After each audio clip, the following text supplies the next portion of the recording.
Kelly and I'm here for a quickie.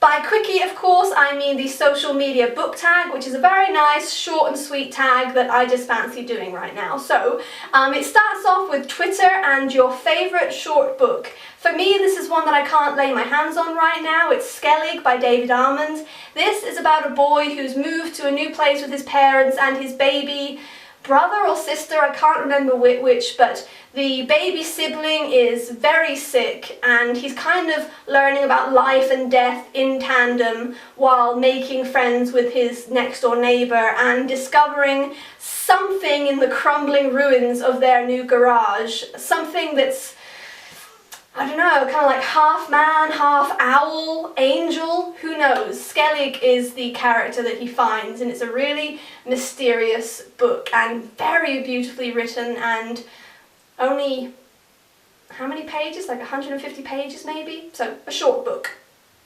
Next, Facebook, a book everyone pressured you into reading. For me, that is City of Bones by Cassandra Clare. I really want to read the entire Mortal Instruments series before I read the Infernal Devices, but considering I read this one at the end of last year or the beginning of this one, and I haven't picked up the others, it just goes to show you that I wasn't that fond of it. I didn't hate it or anything, but I didn't like it as much as I was hoping, and I'm not eager to sit through, 5 or 6 others. Is it 5? I think it's 5. Yeah, 5. So, I'll get round to it eventually. Next is Tumblr, a book you read before it was cool, and this book may have been cool in America at the time, but it wasn't in the UK, because it is Twilight by Stephanie Meyer, and I can remember reading this at the beginning of 2006 when it was first published in the UK, and then I was in a car with a bunch of YA writers on the way to a literature festival in Wales, and we were talking about what we were reading at that time, and I mentioned this. No one had heard of it, and I remember describing it as a guilty pleasure more than a literary treasure, and I stand by those words, and now it's huge. So, I don't know what that says.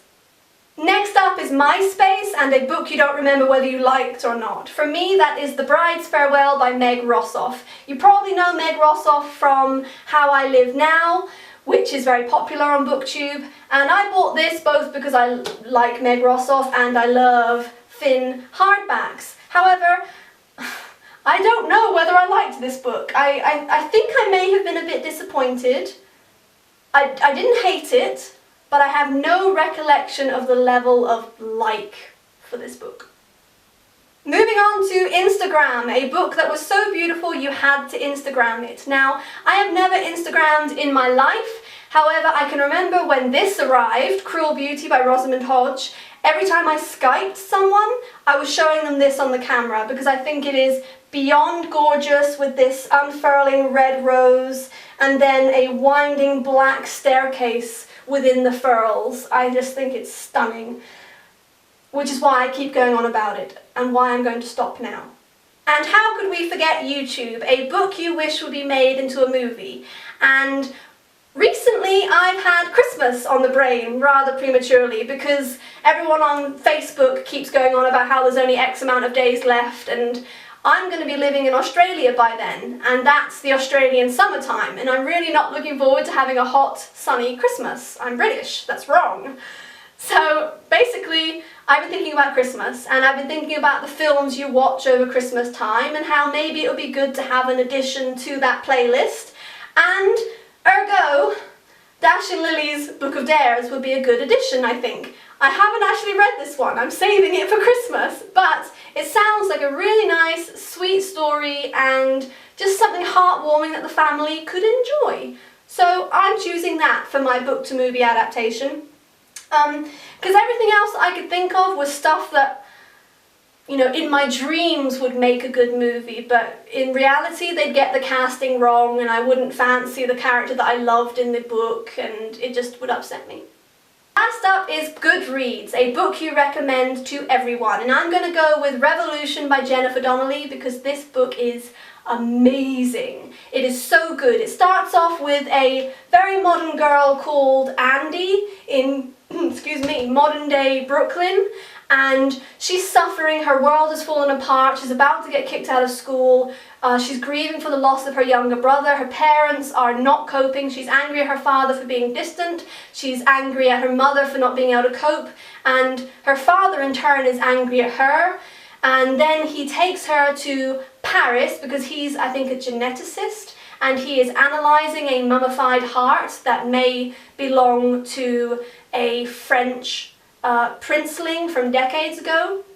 And he takes Andy there with him, and they're estranged, so she has nothing else to do really. She finds a guitar and she finds a diary belonging to a woman called Alexandrine who has a connection to a certain princeling. And so that's my camera cutting out. Basically this book is split between two girls and two worlds, both very different but married together in the most beautifully cohesive whole. It's such a wonderful book, and even though I've read high fantasy, somehow this was more magical than most that I can think of. It's not fantasy, it's too real for that, but it's so magical and it really transported me. And also I've always been fascinated with the catacombs in Paris, so when Andy is sort of able to access this past via the catacombs and this diary that she finds, it fed something in my soul. So that is all I have for you for the social media book tag. Thank you very much for watching, and goodbye.